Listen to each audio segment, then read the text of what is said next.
The Control of Noise at Work Regulations 2005 is the main piece of legislation that controls noise, and if you have noise levels at or above 80 decibels over an 8-hour period, and that's a time-weighted average, that's the lower exposure action value for noise when you know you've got a noise problem and you need to do something about it. 80 decibels is usually if you think of a busy restaurant or a busy road. It's something where the noise is intrusive, so you're aware of it, you kind of maybe have to strain a bit to talk and to be heard by somebody.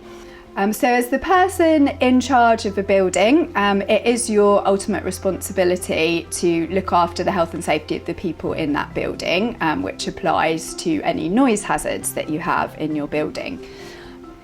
So the risks when it comes to noise are usually a prolonged exposure to relatively loud noise over a long period of time. So usually when you're talking about noise exposure in the workplace, over someone's working career of 10, 20 or even 30 years. So it's that build-up of noise exposure that damages your hearing over time. And that's one of the biggest issues with it, is because you actually don't usually notice that your hearing has become damaged until it's too late. So often people will just notice when they're already starting to get a little bit of age-related hearing loss. So really the risks from loud noise are massive. It's not, something in the workplace that's going to kill you, but it's something that's going to have a very real and very debilitating impact on somebody's life.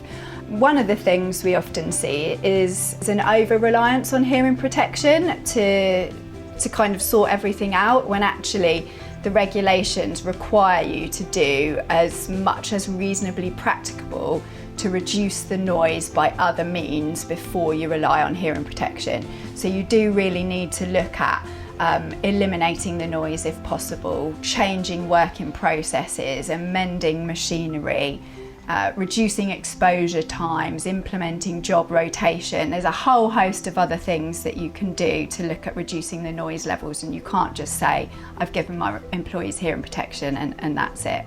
So the benefits of using an independent consultant to help you manage your noise or carry out your noise risk assessment is that we don't sell remedial solutions. So we're not going to tell you to acoustically panel all your rooms, which would be really expensive and you don't necessarily need. We will look at your hazards and your risks and make an evaluation of what we think will work best for you to control your noise and to make sure that you comply with the regulations, and give you an independent view of what you actually need to do to manage and control the risks.